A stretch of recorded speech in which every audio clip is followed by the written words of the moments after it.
Today on Crafty Brewers. We haven't done the beer previously, but the goal is to add more coconut than I have ever used in any beer that we've ever produced. Will it come out in clumps? I hope. Well, if you need some extra space and you want to do a collab, You have a shed available? I have a shed attached to my house. It had peanut butter, it had strawberry, it had banana, it had, I don't know, it's even something else. We had a customer, I should say, who I think bought about 20 crowlers of this beer because he knew this beer would never be back. Never coming back. And Nice tease, Brian. Thank you, Cody. The way you set that next segment up, Why are you so sarcastic? I'm being genuine. Welcome to Crafty Brewers Tales Behind Craft Beer, the podcast that will increase your enjoyment of craft beer and appreciation for the people who brew it. On this episode, we have traveled to St. Charles, Illinois to go from grain to glass with Eric Bramwell. He's the co-owner and head brewer at Riverlands Brewing Company. I'm beer drinker and hellraiser Brian Noonan, and all my opinions are strictly my own for good reason. Behind the camera is our executive producer, Cody Goff. Hey, Cody, what are you excited about for this episode? I am excited because we're going to learn what makes a good hazy IPA. Ooh. We're also going to learn about the difference between a German Pilsner and an Italian-style Pilsner. The accent? A little, so that, also other things, including what goes into their award-winning Kayak Pils, which won awards for good reason, let me tell you. And we'll also do a deep dive into different ways to barrel-age beer and what makes their barrel-aging program so successful. We are at Riverlands Brewing Company. It's 1860 Dean Street, Unit A. That's very important, even though you can't miss it when you turn off Dean Street. There it is, big sign, beautiful outdoor space. But it's in St. Charles, Illinois. Riverlandsbrewing.com is the website.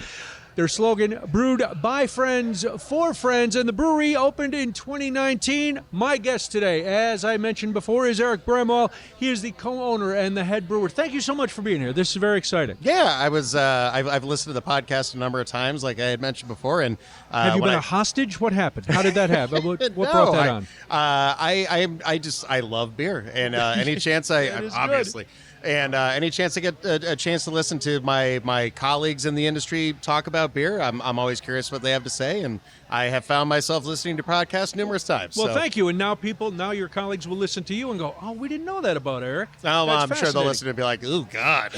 But we'll see. Cody's really good at editing. You'll be fine. All right, so I've been reading up on you guys, you especially, and Riverlands in general, and one of the things that kept popping up in everything I read is your enthusiasm not only for Riverlands, but for the work you do and the community and the people you've put together. And then I met another one of your co-owners and your lovely wife, and everybody seems so damn happy. What is it about this place and this industry that keeps you so excited about it? Well, one of the things that I think is important to us here is we had kind of talked, like a German-style beer garden or something along those lines. It's a community gathering place. And when we set out to start Riverlands Brewing Company, we wanted to do something kind of along those lines where it was a community focal center where families can come, beer aficionados can come, people just getting into beer can come and all be welcome the same way and enjoy a pint here together and just talk about beer, talk about whatever they want to talk about, and just be that community gathering space. So the other thing I was reading is the origin story of Riverlands, to go like the beer cinematic universe, is the idea came to you and some friends on the 4th of July. Fill in the details. Is that really how it started? No, that's 100% right. So I had been homebrewing for a number of years by that point. And I was living with one of the other owners. His name's Jason. Okay. And we had a condo. The two of us were living together and brewing a lot of beer together. And you previously met our other co-owner, Steve, who's just off camera. Yeah, he's sitting over there. Hi, Steve. So Steve is in witness protection and cannot appear on camera. So Steve was also brewing at the time, and Steve knew that I was a big beer fan and had been brewing for a while, so he would bring his beers in for assessment, if you will, and we would just talk beer, talk brewing, and that 4th of July barbecue is kind of when it really started. So Jason and I had been brewing a number of beers, and Steve, his brother, and his dad came to this 4th of July barbecue that we were throwing. Okay. And Steve's dad, Andy, who was our main investor, had a couple beers. And if memory serves correctly, we had a Munich Helles and a Session Hazy IPA on tap on our kegerator at the time. And these are ones that you had brewed yourself? That we had made. Very nice. And Steve and Andy really, really liked these beers. And I think, and I might get corrected after the fact if I'm wrong here, but I believe Andy was looking to open a restaurant or a bar or something along those lines at the time, and he had also thought maybe a brewery. So they said, hey, we are really enjoying this beer. Is this something you would be interested in doing professionally? Which I think if you asked any home brewer that question would probably cause them to jump 10 feet off the ground in excitement. So, I was very, very enthusiastic about it.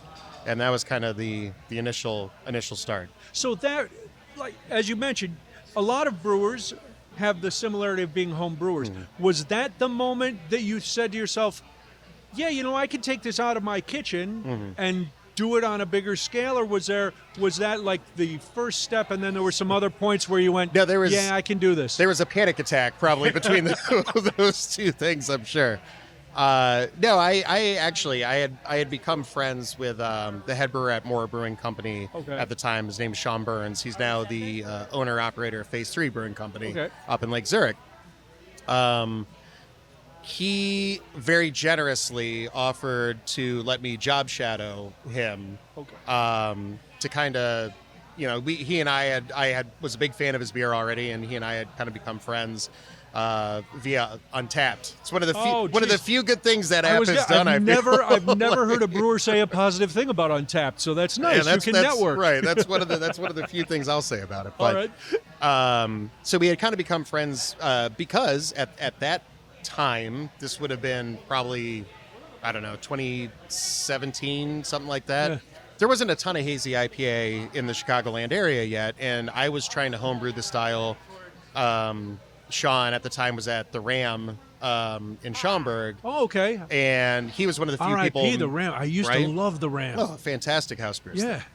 And he was one of the few guys making that style at that point in the Chicagoland area. So we kind of would, compare notes and stuff like that. And he very generously, when I told him I was trying to start this place, offered to let me job shadow. Nice. Good to go. So it's an interesting point that you were trying to hone a hazy IPA, because that's not your favorite style, right? You're more of a lager guy. So in what I would say typical brewer progression, I have become a lager guy. Oh, okay. So I shouldn't say that. I started a lager guy. I got very heavy into IPA, and then these things tend to come full circle. Okay. I got into beer because of German lager, German Pilsner, Oktoberfest specifically. But I got bit hard by the hazy IPA bug in the kind of mid-2000s. And like I said, no one around here was really making them yet, so I was trying to homebrew them after having some of the tried and true examples from New England. Right. And that's kind of what set me down this path as much as lager did. And I know I'm one of the few people who unabashedly will admit that I love hazy IPA. Yeah. I still do. It's a style I still get really, really excited about it. What was the one that turned you onto it from the East Coast when you were talking about that? So I had Heady Topper by The Alchemist, which is kind of what I would say the OG of that style. Okay. But by today's standards, you wouldn't even consider that a hazy IPA or a New England style IPA. The one that I would say most embodies what you would consider that today was Trillium Brewing Company out of Boston, their Congress Street IPA. Oh, okay. Which is an absolutely phenomenal beer. It's to me though, there's a lot that separates a very, very good hazy IPA. I mean, we can get into this, as much as you want. Let's do it. So, because people love hazy IPAs, right? I was telling you when I met you, I have come to appreciate hazy IPAs a lot more since we've been doing this. So, just like any style, what is it that separates? What's that fine line between a good one and one that's okay? My favorite joke is anytime I make one of these, when I tell somebody how many pounds per barrel we dry hop these beers with, I don't like making money. So you can't be scared of using too many hops in these beers. Okay. It is a very, very, probably more than any other style of beer, an extremely hop forward, hop saturated style of beer.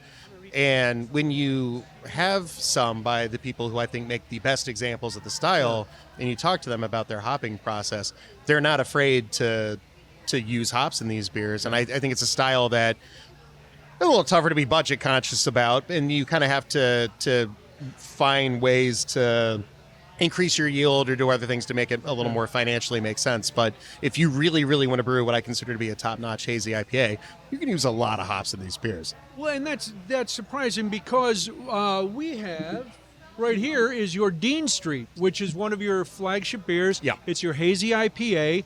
I had one before we started this, and hearing you describe it, it's like I would think, oh my God, this is going to smash me in the face with hops. It does not. Right. It's really, and Cody's wife was here. She had one too. We both said it's a real juicy, nice beer that the hops are there, but they're not overpowering. Is that from striving for a balance? What? Because you're, like I said, your description would make people think otherwise. But this is not. You may have put a lot of hops in there, but they're just right when you're drinking it. So, hops have very different impacts depending in the process where they're used. Okay. So if they're used hot side in the boil kettle, you can get a lot of bitterness, a lot of harsher compounds from those things, in addition to some really nice flavors. So you need some hops on the hot side, as we say. But if you're using a ton of hops in that way, you're going to get bitterness. The balance is going to be there. So the big thing about New England style IPA or hazy IPA, it's cold side. So I'm sure I've heard the term dry hopping a number of times. So it's when you add the hops directly into the fermenter after the beer is done fermenting, and that way you're not extracting any bittering compounds from those hops, and you're just getting flavor and aromatics. But what a lot of people, I think, miss with this style is it's not just flavor and aromatics. It's body and mouthfeel, too, because these oil-rich hops that we're using add a ton of structure and body and fullness and pillowiness to the beer that you don't get just from the malt or just from the process. It's these hop oils. And that comes from the dry hop side of it, correct. right? Okay. Yeah. And is that just because it doesn't get boiled off, so those oils are It's now just going it has right a little into the bit beer? more time, and just the volume of hops that you're using, it lets those oils and those compounds really soak into the liquid. And to me, that gives hazy IPA the best mouthfeel, the best flavor, the best look. Certain hops actually make it look paler and brighter and more like orange juice like than others do. If you like hazy IPAs, try a Dean Street, because it does have that. It does have kind of a grapefruit orange juice look to it. Sure. It's not. It looks different and it tastes different, and it's really, really good. Now, when you said when you started brewing this, and this was a style that you really enjoyed, there weren't too many people doing it. Did that worry you as you were going to open a place to say, I'm brewing a beer that I really like? Now, if you don't have a hazy, you're probably in trouble. But back then, having a hazy, was it a gamble? I don't think so. I think the writing was kind of on the wall at the Okay. time. A lot of brewers that I had a ton of respect for. So I was a big fan of Microphone at that time. They were, I think, one of the very first people starting to do that. Hoppitcher for the World had just, I think, released their Galaxy Bowl, which is one of my absolute all-time favorite beers. Like I said, my friend Sean at the Ram, and then when he started at Moore, when we were kind of gearing up, these are some, I think, world-class brewers, making this style, amongst others, who I'm leaving a lot of people out who had started doing it. But we always do, so then they can get mad at us and go, "How come?" Well, come on the podcast and defend yourself. That's what we do. Another guy, and I want to make sure I specifically throw him a shout out, was Anthony at Triptych Brewing Company. If you haven't talked to him yet, I have not. One of the best brewers in Illinois. He let us come down there and kind of pick his brain a little bit. And his flagship beer, Dank Meme, was a hazy pale ale. Okay. And that was another beer that I drank, and I thought, this I've is had absolutely pale ales. phenomenal. I've had hazies. I've never had a hazy pale ale. So his is, I think, one of the best in the state. So getting kind of like to know these beers and these guys, I think, gave me a lot of confidence that this style, which was becoming enormously popular very fast out east, was probably going to be a big hit here, because beers similar in this area were starting to already kind of be noticed. So one of my favorite beers in this area at the time was Ninja versus Unicorn by Pipeworks. Oh, okay, yeah. West Coast IPA, completely different, but it was very fruit forward, and I think people were kind of ready for that like juiciness without the bitterness and a little fuller body attached. And I think it was kind of the right time around here for that style of beer. So Dean Street obviously made the jump from Homebrew to Riverlands Tap. What other recipes did you have that you were brewing? You mentioned a Helles at the barbecue. Yeah. Did that make the leap?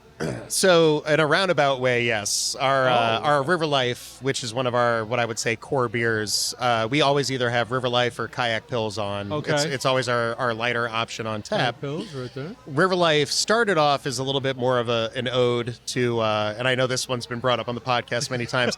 It started off as an ode to Miller High Life. Oh, everybody loves the High Life. Everyone loves High Life. Miller High Life, every really. brewer loves the High Life. But then it occurred to me, like, why am I doing this? People can buy Miller High Life for so much less and more consistent than what we can do here. So then I'm like, well, let's make the light beer that we want to drink. So it kind of over the course of a year or so turned from what I would say was more of an American lager to now it's a little bit more of like a German and American lager hybrid. Okay. It's all malt, there's no corn in it like a lot of American lagers, but it does use some American malt.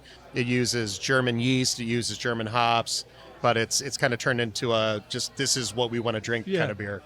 And you say that on the website that you guys brew beer that you want to drink, and you don't follow trends, which I think is smart, but you do have a very wide variety on tap here. So are these all what you want to drink, or do you go, well, I also know I like drinking Pilsner, I like lagers, I like hazy IPAs, but I know people who come in might want a Marzen at Oktoberfest, or they like a sour. So where do you make that adjustment to go, well, maybe this is not my favorite style, but I do know my customers, and I know they want to drink these. There's a tightrope walk there for sure, but to me, we've never brewed a beer that I would say like I have no interest in drinking this. To me, like Cody, scratch question 3 for the end of the show. To me, you can tell, and this kind of circles back to the hazy IPA thing. You can tell when there's a brewer who doesn't like this style of beer, right? They're doing it because they're like, all right, this one's a moneymaker, fine. But you can tell they don't care about that beer. To me, that comes through. No matter what style of beer you're talking about, it could be anything. It could be, lagers, it could be whatever. That's going to show through, in my opinion. If the brewer's not passionate about the beer, the consumer is going to taste that in the result. So, no, we do not make beer here that I wouldn't drink at home. Good. I might gravitate towards certain things more than others, of course. Well, we all have favorites. I mean, that's right. Not, part of that's just a function of being here every day, and something like some of our heavy fruited sours. You can only drink a couple. Be diabetic if I drink those. A 6-pack of those every day. That's going to be a problem. But if you come in for 1 or 2, you're fine. You're fine. Don't. I'm saying health advice on come and have a sour. Right. I'm going to have the 6-pack. I'm already diabetic, so. Oh yeah, then you don't have to worry. You should just keep drinking. Checkmate sours. Got him. And another one of my favorite Imperial stouts we've ever done. We just released this past year. It's called Barrel Aged Kamoho. Kamoho is a coconut, cinnamon, chocolate, vanilla stout, and it has an absolutely monstrous amount of coconut in it. And I absolutely love that beer. It's, like I said, one of my absolute favorite stouts we've ever done. But it's not necessarily something that I'm going to sit down and drink more than 5 to 10 ounces of at a time, because it's rich, it's decadent.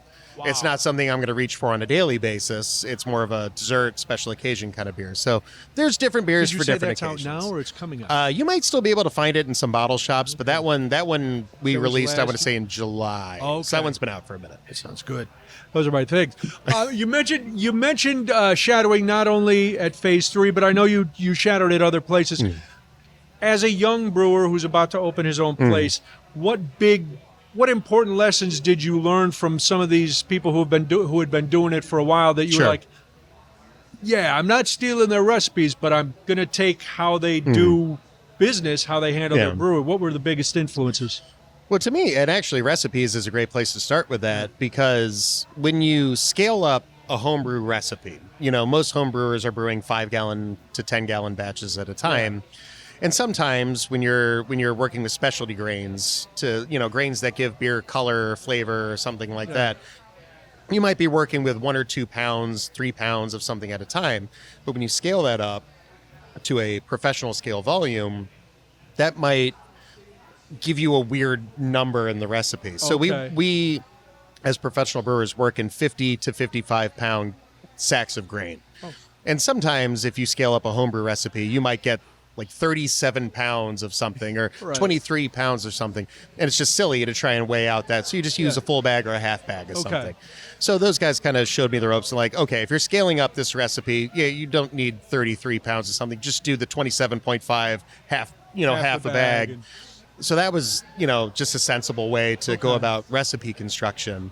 But then another big thing was when you're homebrewing, you're, depending on your level of how much money you want to invest in the hobby, you could be working on a 5-gallon plastic bucket. You could be working in glass carboys, or you might have a really nice conical fermenter or anything in between.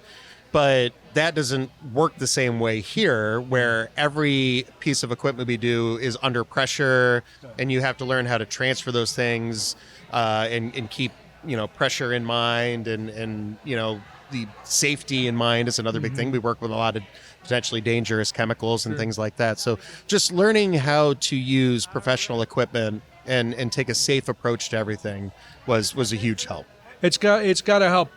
Eric Bramwell is my guest. He is the co-owner and head brewer here at Riverlands Brewing Company in St. Charles, Illinois. Riverlandsbrewing.com is their website.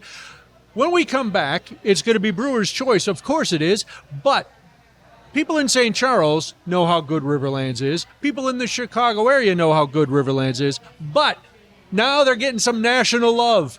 We'll talk about that and more when we come back. It's Crafty Brewers, Tales Behind Craft Beer. Cody, I'm taking a break. Nice tease, Brian. Thank you, Cody. That was an exceptional tease. I'm an exceptional broadcaster. The way you set that next segment up. Why so facetious? It was professional. Why are you so sarcastic? I'm being genuine.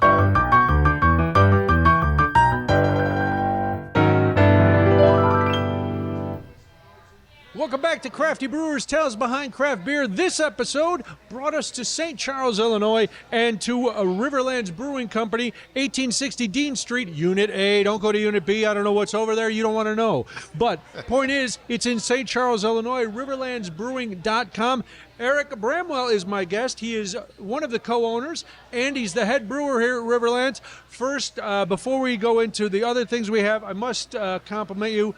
I am drinking, Cody, surprise, surprise, an Oktoberfest beer. I am drinking Scarecrows and Lederhosen, their Marzen beer, and it's top tier. It's fantastic. I love these kind of beers. This is my favorite time of the beer year. So Prost. Good on you for that. I'm going to do that. Because we are recording this just at that tail end of Oktoberfest season. So I am drinking as many as I can. You're going to drink. It's all going to be gone by the time this comes out. I know. Got to come back next year. The good thing is I have a keg of Marzen and an IV in the car. I'm on a continuous Marzen drip.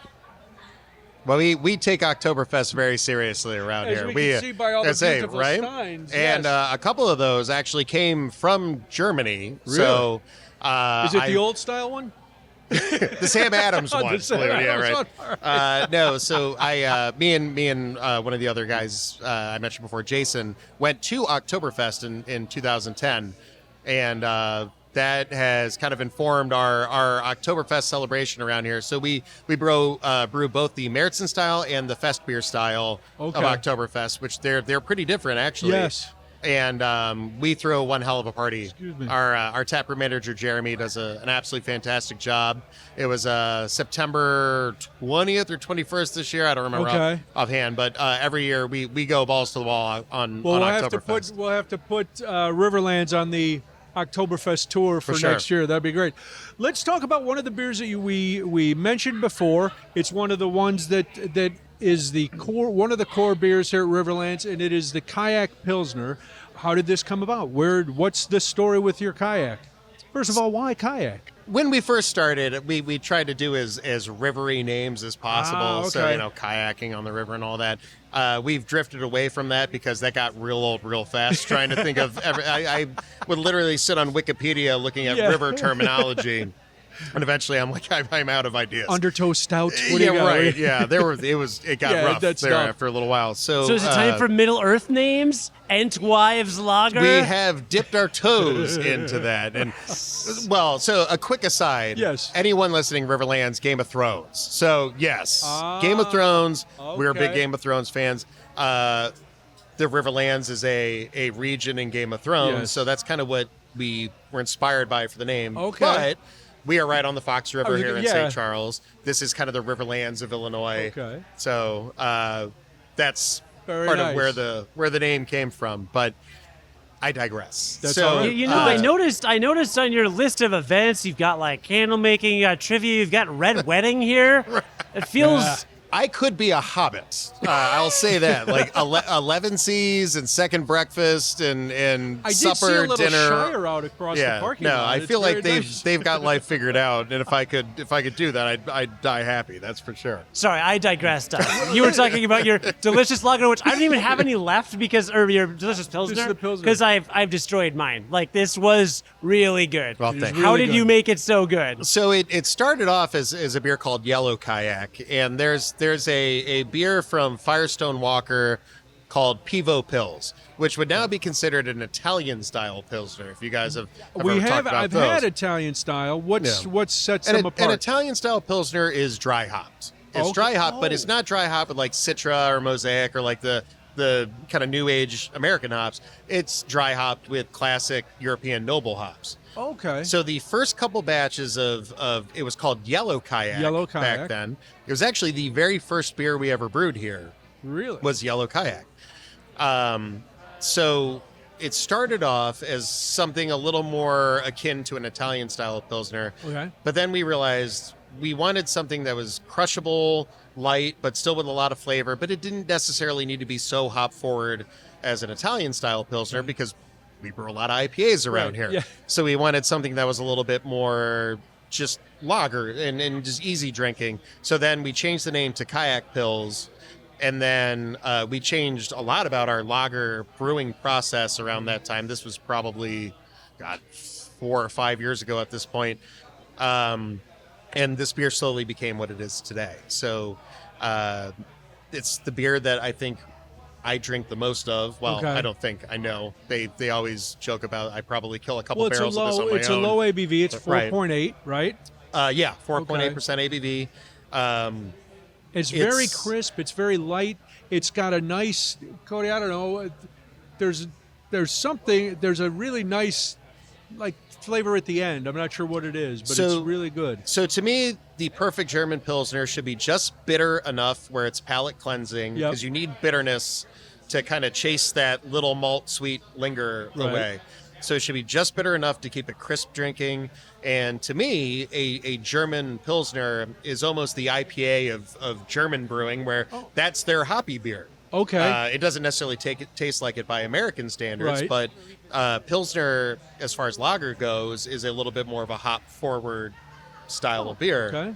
So if you drink our River Life, which is a little bit more like a Helles, Yeah. and then you drink this next to it, this will definitely be more hop assertive. Okay. But like I said, it's classic noble hops. Yeah. There's no American hops in it. It's Yeah, all there's no German hops, bitterness, there's all nothing. German malt, German yeast, all that. It's You very. know, it's funny. We were at a brewery and we talked about a lot of beers being crushable. And when you were saying, how would you describe it? I was thinking really smooth, but I wouldn't say crushable because there's like you want to enjoy that, like the mouthfeel Sure. of it. There's like a lot of body to it. I want to sip it Yeah. and like feel that body to it, Yeah. and not just just pound them. Like there is not a weight to it, but it has a presence. I like So that. Does that kind of go back to what you were talking about with the Yeah. dry hops and the oils and stuff? What we were talking about that before? Yeah. Because these are dry hopped. Well, so it's not To- dry to- hopped anymore. That Oh, was okay. the original Oh, the batches of original, it. sorry. But hop oil still in a Pilsner, the rate where it's still a hoppy beer at its core, definitely still adds a certain quality to the mouthfeel. And I love to hear you say that, because I think one of the most perfect things about German Pilsner in general is it is a simple beer in that you can have a conversation with your group of friends and drink it and not think about it if you don't want to. But if you want to sit there and dissect it and enjoy it, there's really a lot going on. Yeah. But if you kind of want to get into in the weeds on it, there's a lot to enjoy and a lot to uncover in this style of beer. Well, in this beer in particular, Kayak Pils, yes, there is a lot to uncover. There is a lot going on, which is why it became the first gold medal winner for Riverlands at the U.S. Open Beer Championship last year. Congratulations. Thank you. You won 2 medals that year. You won a bronze for your Mexican lager, Yep. and you won a gold for Kayak Pils. Having only been at that point in business for 5 years at that point, Yeah. obviously you're excited. You're getting national recognition for your beers. Personally, what does that feel like?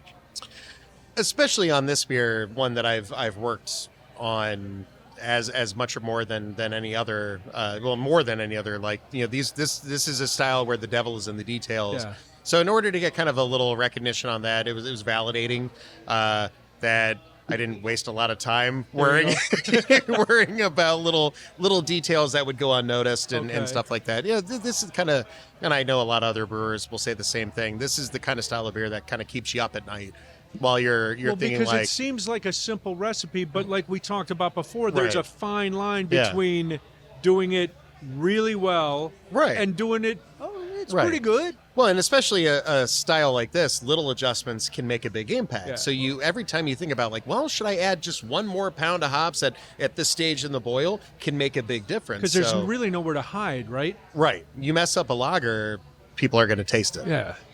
So you win the gold for this, and this is a German style Pilsner. Mm-hmm. Mexican lager. I love Mexican lagers. What's the differentiation there? And those seem to have become really popular over the last 5 years, maybe. Mm-hmm. How did you get that one in? Tell me the name of it again. So it's called San Carlos Especial, which I have to throw a shout out to our late friend Ed. He owned a bar called Ed's Basement here in town. It's now called Bogart's, and we still have a good relationship with them. But Ed came up with the name St. Charles Special, essentially. Yes. Oh, very nice. So the first time we brewed that beer was actually in collaboration with his bar. But a Mexican lager to me it's somewhere in between what I would say like a German lager is and what your kind of American light lager would be, where it has corn, it has things like that, but it's got a little bit more flavor than, say, your average Miller Lite or something like that. To me, I wanted this beer to taste like a corn tortilla. Like a corn tortilla came out of the oven, and I wanted that beer to kind of smell like that. So the corn that we use in the beer, in combination with of a couple of the other malts that we use in it, kind of almost give you that toasted corn tortilla thing.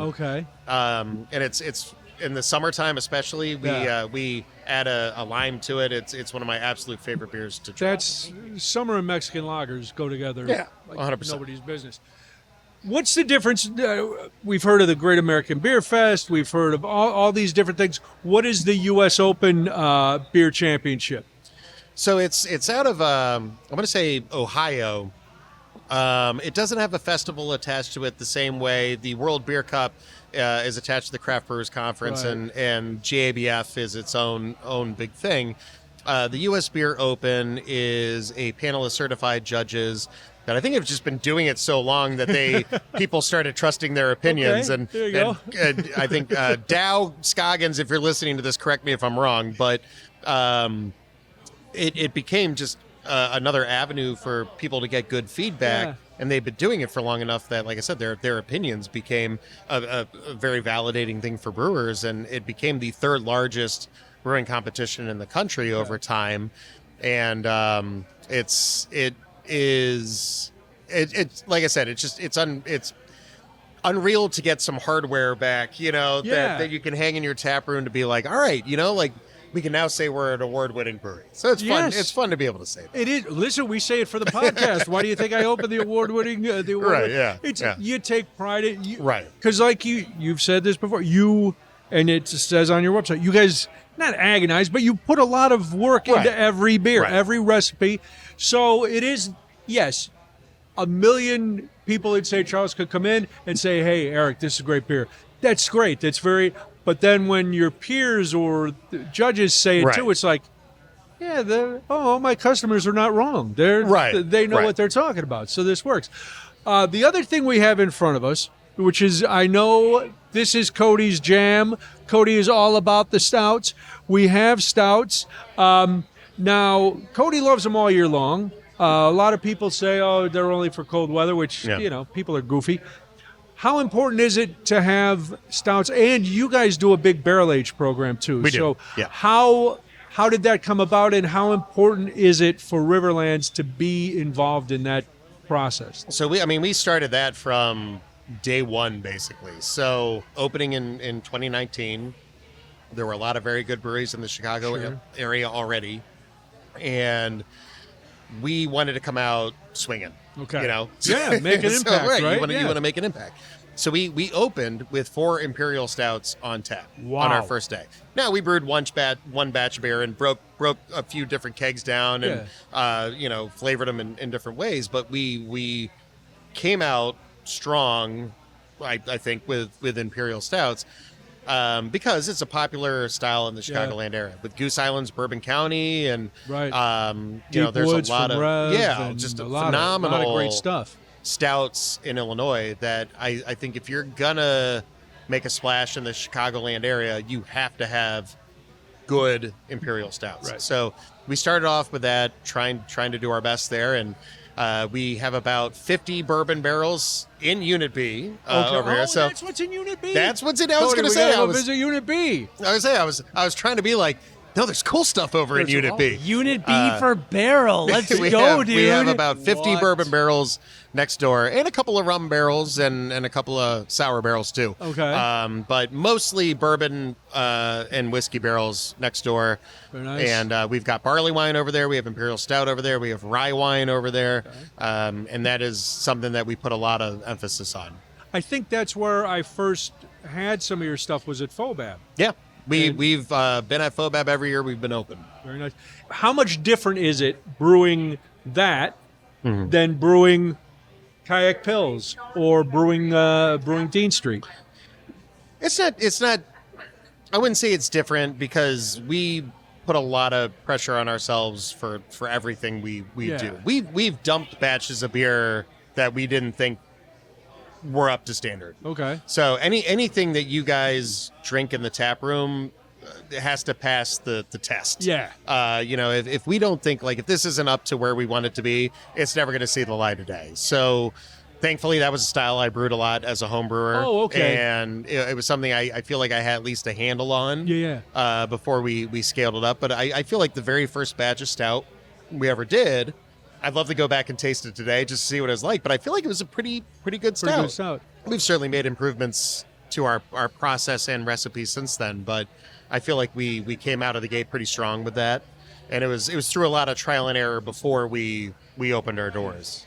Is it the base stout? That's where everything comes, right? Because we're trying Duels and Duets. Yes, Duels and Duets, yes. Which has vanilla, it has coffee in it, but there has to be a base stout right before you start Right. adding the adjuncts to it. Right. And is that the same with the stuff that you barrel age?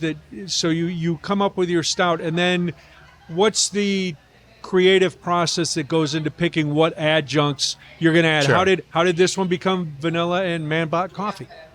So we do 2 different base stouts. We do a stout that all it does is goes into barrels. Okay. Sometimes the best barrel aged beers aren't necessarily going to drink well fresh, but you construct them in a way that's going to stand up to 2 to 3 years, whatever in a barrel, and certain harsher elements, if they were fresh, turn into something really nice over time. Like, you get really fudgy, really vanilla-y, and all Yeah. Our fresh stout base we construct in a way that we know this is going to taste really well. You know, there's a popular saying, you can't put lipstick on a pig, right? Right, So like exactly. the base beer has to be great before you put all the other stuff into Okay. it. So we make sure that our base stout that we release fresh is a great stout base to begin with. You also have a stout that's very low ABV, right? Like a Yeah, Tri-City Black. Tri-City Black. Yeah. So what's the difference? And that would seem to go against some of the misconceptions Sure. that people have about stouts. I go, Yeah. 4.8. That's Right. That's what we said. The Kayak Pils is 4.8. Right. Well, there's a reason Guinness is one of the most popular beers on the planet, Yes. right? And it's dark beer, doesn't have to be thick and heavy and high ABV and all that. And we constructed that in a way where we were able to coax a lot of flavor out of a little bit of alcohol. And I think there's always a market, no matter the season and no matter where you are, that people want some dark beer, and it doesn't always have to put you on your ass afterwards. Exactly. Yeah, and is that the biggest misconception you think for non-stout drinkers and non-barrel-aged stout drinkers? Because somebody might like a Guinness, but is hesitant about barrel-aged stuff. For sure. Are those is it the thickness and the high ABV, or what other things do you hear from people and you go, oh no, let me educate you a little bit because that's not right. Right. Yeah. I think people always, well, and I think Guinness is a perfect example. People I hear talk about Guinness and talk about how thick and heavy it is. I'm like, Have you no, ever had one? right. It's the way they serve it with the nitro that gives people that impression. But it's actually, it's a very light beer and everything but color. So we kind of wanted to construct Tri-City Black in a way that was maybe a little bit more full than Guinness, but was still very much a low alcohol option, but still gave you that caramely, chocolatey, kind of fudge note that people like about our big stouts without all the booze behind it. Speaking of your big stouts, and Cody, then I want to get your opinion because you love these the big stouts. I read an interview that you did a couple years ago, and on your 4th anniversary, you released an Imperial Stout, and you said at that time that was your favorite non-adjunct stout that you had ever done. Okay. Is that still your favorite non-adjunct stout, or does it change every year where you go, you know what, I thought that was my favorite, but man, I really did a great job this year, so that one can pound sand because I like this one better. Now, I'll be honest, my favorite trick anytime one of my favorite bands releases a new album is like, this is the best one we've ever done. And I'm like, oh, come on. No, I think we released a beer called Tranquil Reserve, and I'm going to say this was in 2023. And it was a non-adjunct Imperial Stout that we aged in Pappy Van Winkle barrels. Ooh. And that beer, I think, is one of the best Imperial Stouts we've ever done. And then our Riverlands 5-year anniversary stout, which was the first time we ever double barrel aged anything. Ooh. Meaning we took it out of the first set of bourbon barrels that it was aging in and then put it in a fresh set of bourbon barrels. Right. So it really kicked up the spirit and oak character. Okay. I thought that was absolutely fantastic. One of the beers that I just want to briefly mention that's sitting here in front of us, conveniently placed, is Tranquil this year, which should, by the time this is released, probably be out on shelves or available here. I was going to ask, what's coming out this year? Is a super fun one that we sat, I think, for close to 3 years in barrels, which is one of the longest aging times that we've done. And that was in Calumet Farms 15-year bourbon, Widow Jane 15-year bourbon, and a Buffalo Trace barrel. Wow. And then we talked to our friend Marty at Revolution, who we bought some oak products that we then added into the barrel to double oak this. And I haven't tasted the final product yet, where we are in the timeline currently. But I am super, super excited for how that might come out. So we'll see. Do you do a big release? Yeah, we're going to release that one. We're going to release that one late October, so it'll be out. But then we're doing a big Black Friday release for another bourbon barrel aged stout that we are going to use an obscene amount of coconut in. Really? All right. My goal Now for this beer is called Lord of the Riverlands. We haven't done the beer previously, but the goal is to add more coconut than I have ever used in any beer that we've ever produced. Will it come out in clumps? I hope. I hope so too. I love coconut. That sounds great, and that's on Black Friday. Cody, you're a big coffee stout and coffee porters. What did you think of the Duel and Duets? Seems to be right up your alley because I'm getting a lot of fudge, like I'm biting into a brownie. Yeah, I've said this on the podcast before. I go to Fobab, 80% of the beers, I'm done. Sure. This is not one of those. Well, good. Like, what I like about it is like I don't like when Imperial stouts have carbonation.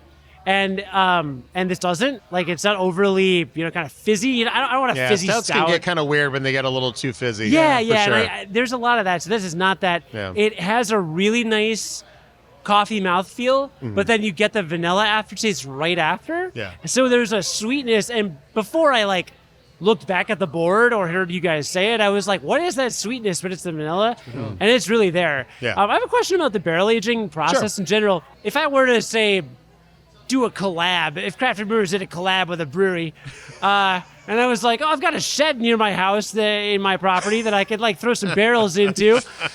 Is that enough for a barrel aging program? Do you have to have certain equipment or I know some of the big barrel aging programs, they expose them to the elements. They're not climate controlled. Right. That's fine. Well, we have Unit B right here. Yeah. So right? what do you need? You've got B. You've got number B for the barrels. But It's a letter. what needs to be true about how you store the barrels in order for it to work? Well, so it's hard to say because there's different truths as far as that goes. Oh. Because I know people who swear by it being more exposed to temperature swings and things like that. So, your warehouse is hot in the summertime, cold in the wintertime, and the oak expands and contracts because of that, and the beer then is affected by it. I've also talked to award-winning brewers who keep their barrel warehouse or cellar at 50 degrees, super climate controlled, Really? and they win awards with that too. So there's definitely more than one approach to it, and I think So they if I can be walk different next but door- equally impressive. What's going to happen if I walk next door? Am I going to be at one consistent temperature? Am I No, going to we be are sweaty in July? Yeah, and you will cold be in- sweaty in July and freezing in the Okay. wintertime. We keep basically a minimum temperature over there to keep the pipes from freezing, but beyond that, it's kind of a free for all. But in terms of how you store the barrels, could you open up your garage door, roll a barrel in, just sit it up straight and it's good? Or does it need to be on a special rack or We something? keep them on racks, and mostly that's just for transportation and space purposes. We got to pallet jack these things around to move them. So, and then just for storage too, we stack them too high. We don't have a forklift, so we can't stack them any higher than that. We've got a little lifter thing that we use, but it's pretty rudimentary over there, but it works for us. Well, if you need some extra space and you want to do a collab, I don't know if I've You mentioned have a this. shed I have available? a shed attached to my house. We could Cody's been called a pallet jack many times in his life. age them Malort barrels or something. Call it the Kingslayer. Oh, I love it. I mean, Yeah. I have ideas. Give me Malort, man. I'm in. Yeah, sounds good. Have you barrel aged in barrels other than bourbon? So we've done bourbon, we've done rye whiskey, we've done mezcal. We did a Gosa sour ale with Alter Brewing Company a few years ago that we did in mezcal barrels. It was like a smoked margarita Gosa that I thought turned out pretty cool. We've got some rum barrels over there right now, and I think I've got a red wine barrel or two over there right now too. The red wine ones, I think, can turn out pretty amazing.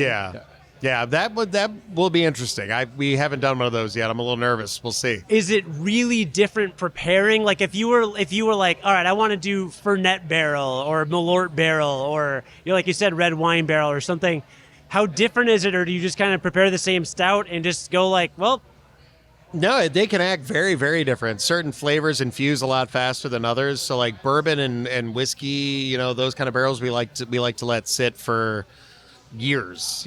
Something like rum can get in there a little faster. It depends. Do you want more of the spirit, or do you want more of the oak? Okay. Because that can change in the time that you're aging it. And does that change for you depending on the recipe depending on the barrel, or do you Generally, always say I always generally want to try speaking, for us, because stouts make up the bulk of what we stouts or barley wines make up the bulk of what we put over there, Yeah. and I want that oak complexity. Okay. Oak can bring you flavors of maple, vanilla, coconut, a lot of intricate things just on their own without adding any of those things to them, but those things only come out with time. Okay. So we got to the point where we used to want to age things for a year, and then it became a year and a half, and now I don't necessarily like to pull things until 2 years. Oh, wow. If we're really looking, especially a non-adjunct stout, Yeah. where we're just letting that barrel expression come through, I don't want to touch that thing for 2 years if I can help it. And So- I think that might be a misconception that people have. The amount of you're planning so far ahead,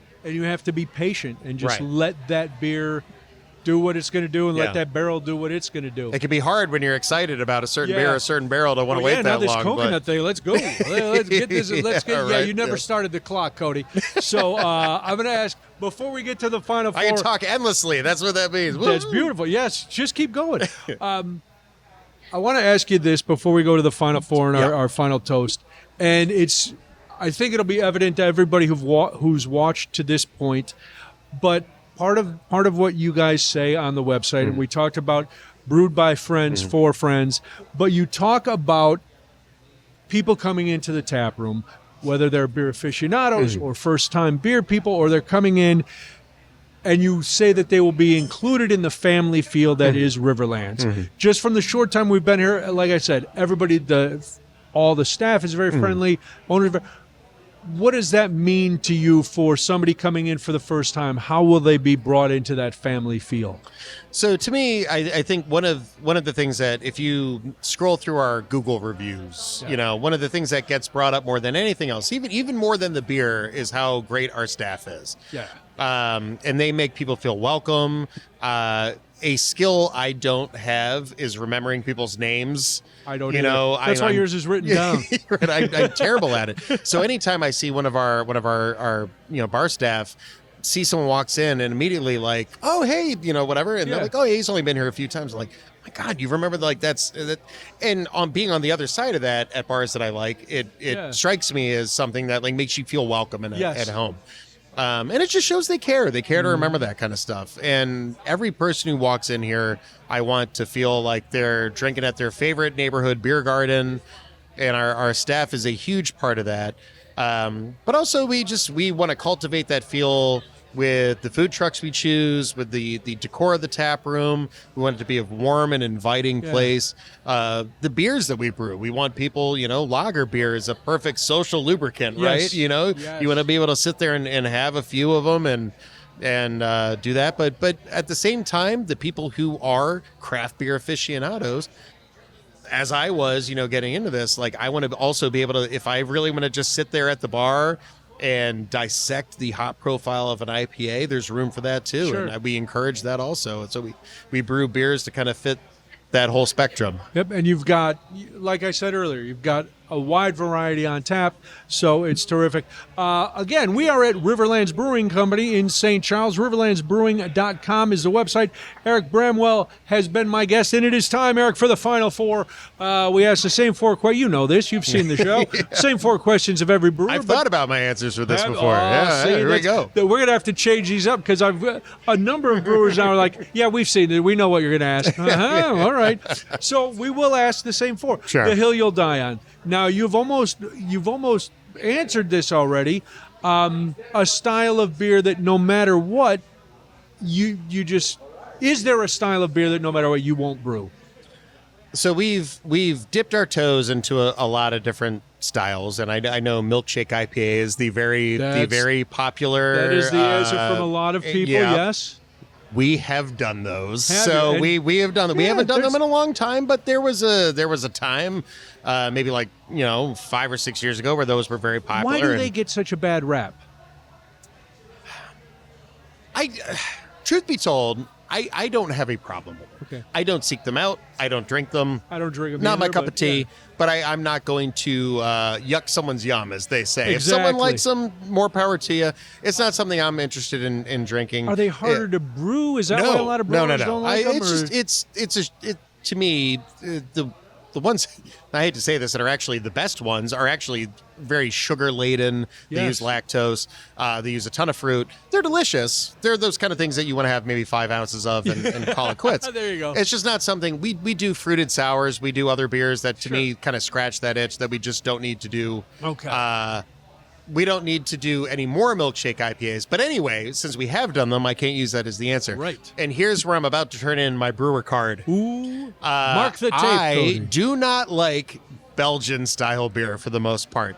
It's a sin for me to say that. I'm gonna move over. I so know. When lightning I hits know. you, I'm not I know. scorched by it. We will probably never do a Belgian double or a Belgian triple. They are styles. The yeast expression of Belgian yeast is not my cup of tea. I just don't And like it. since you already said you guys brew what you like, Right. If you don't like it, that's why one of brew those things that I think people will see right through it if we tried to make one, and they'd be like, "Well, this guy doesn't, Belgian sellout. right? Yeah, We don't want to sell it to the Belgians, yeah." do we? So we will probably never brew a Belgian double or triple, or we've done a couple saisons, and that's about as far as I'll dip my Okay. toes into that one. Well, that is the first time the Belgians have been disparaged on this show. So and I hope it's the last. I I feel guilty saying you it. may have started a movement. Other brewers go, finally, someone has said what we've been thinking all along.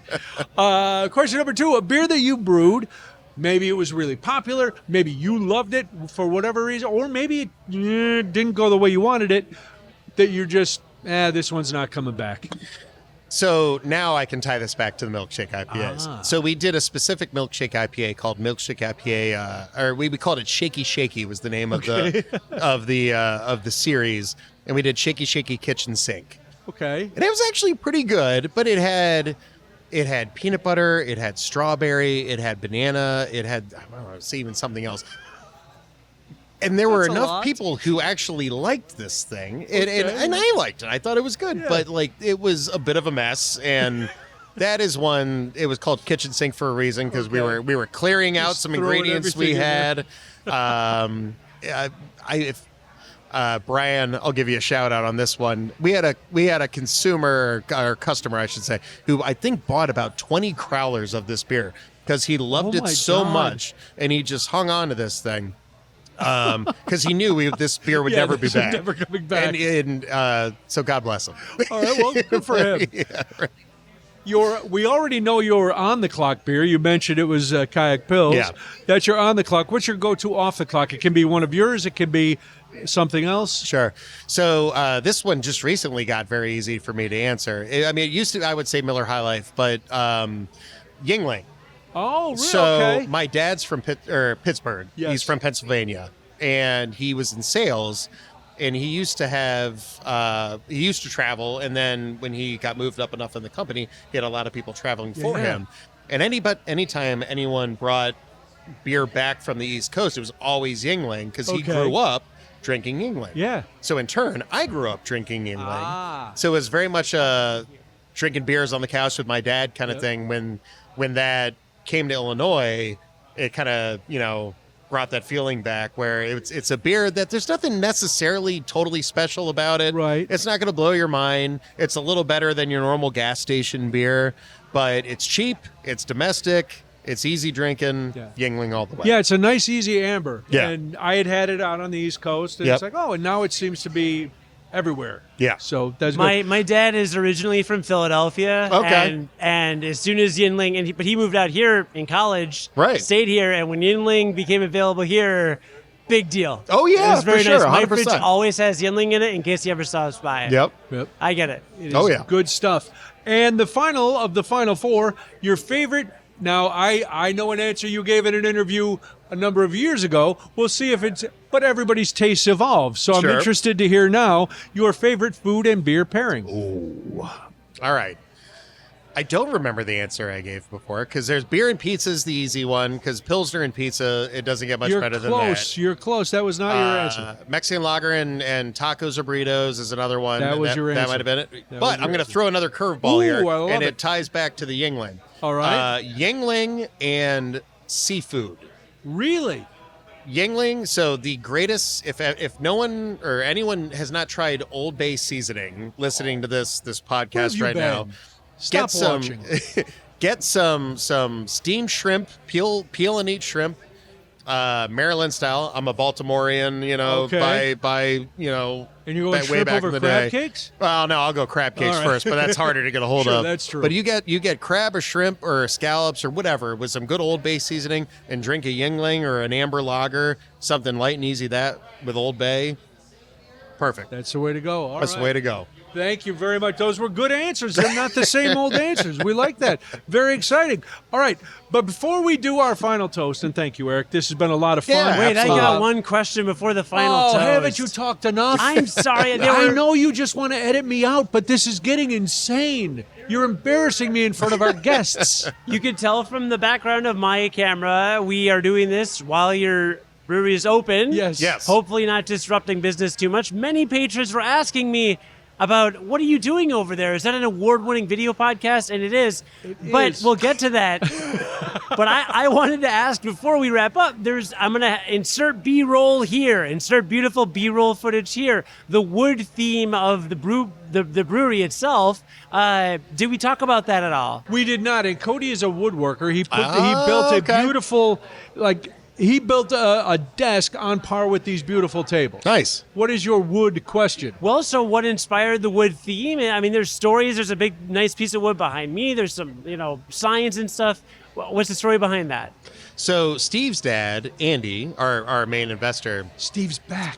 is a very, very enthusiastic woodworker. Okay. He's part of and he would correct me on this maybe, but I believe he's part of a couple of different clubs. But he loves woodwork. Yeah. And he's friends with a couple of guys who actually set up in our Unit B for a while. Okay. They set up a wood shop over there. So they made these barrel top oak tables. These are beautiful. They did our cherry wood live edge bar.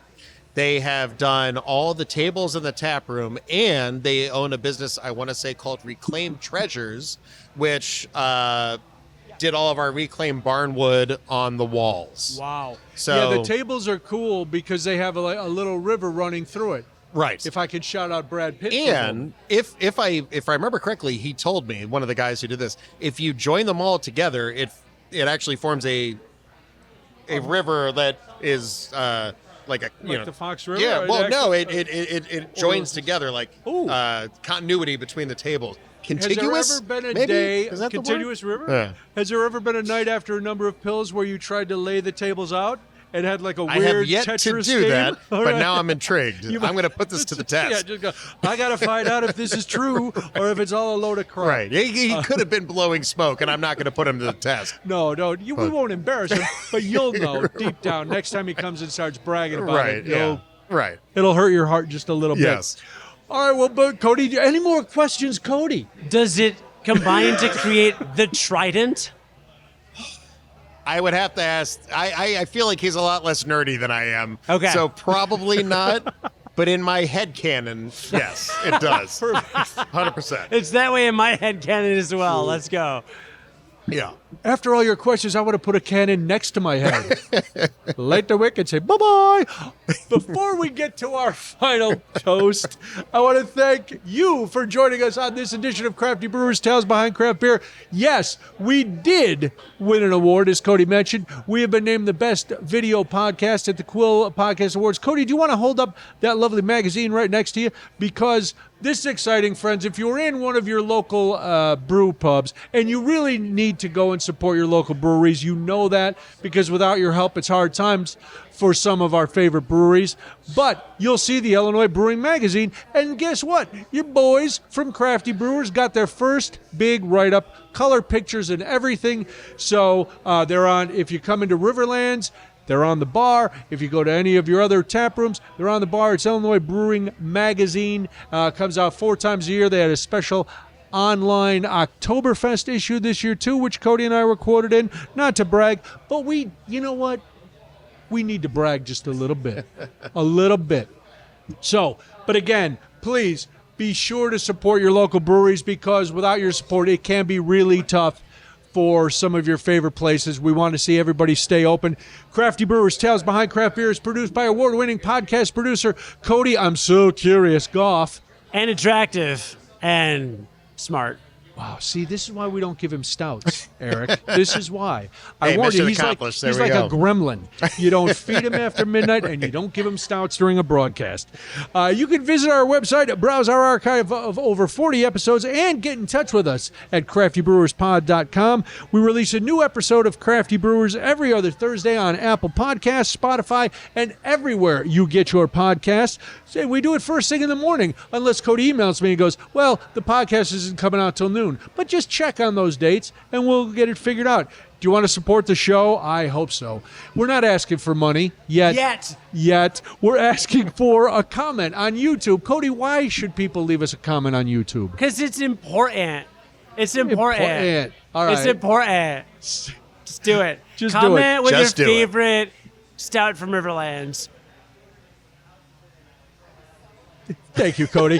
Thanks again to Eric Bramwell of Riverlands Brewing Company for joining us. I'm Brian Noonan. That brings us to our final toast.